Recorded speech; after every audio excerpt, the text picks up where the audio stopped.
قناة الاعتصام بالسنة مجال تقدم لكم.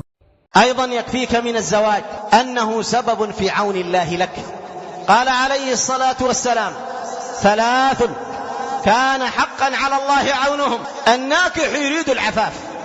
إذا بدأ الرجل في هذا الباب ويريد أن يعف نفسه فإن الله يوفقه ويعين في ذلك.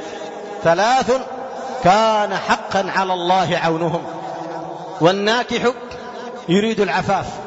وذكر أيضا المكاتب الذي يريد أن يؤدي كتابة عتقه، والمجاهد في سبيل الله هو في عون الله.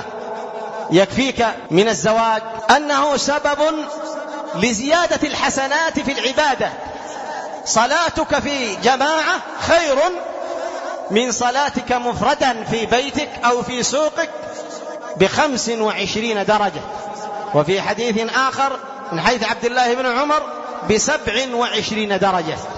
ولا يكون الجماعات إلا بالزواج والإنجاب. قد تكون ربما كان جدك وحيدا فتزوج فسار جماعة بأولاده وأولاد أولاده وذلك وآخر، ذلك يكون بسبب الجماعة.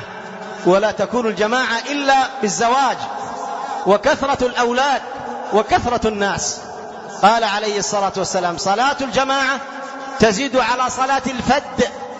وفي رواية الفرد هو بمعنى ب25 درجة، هذا بسعيد.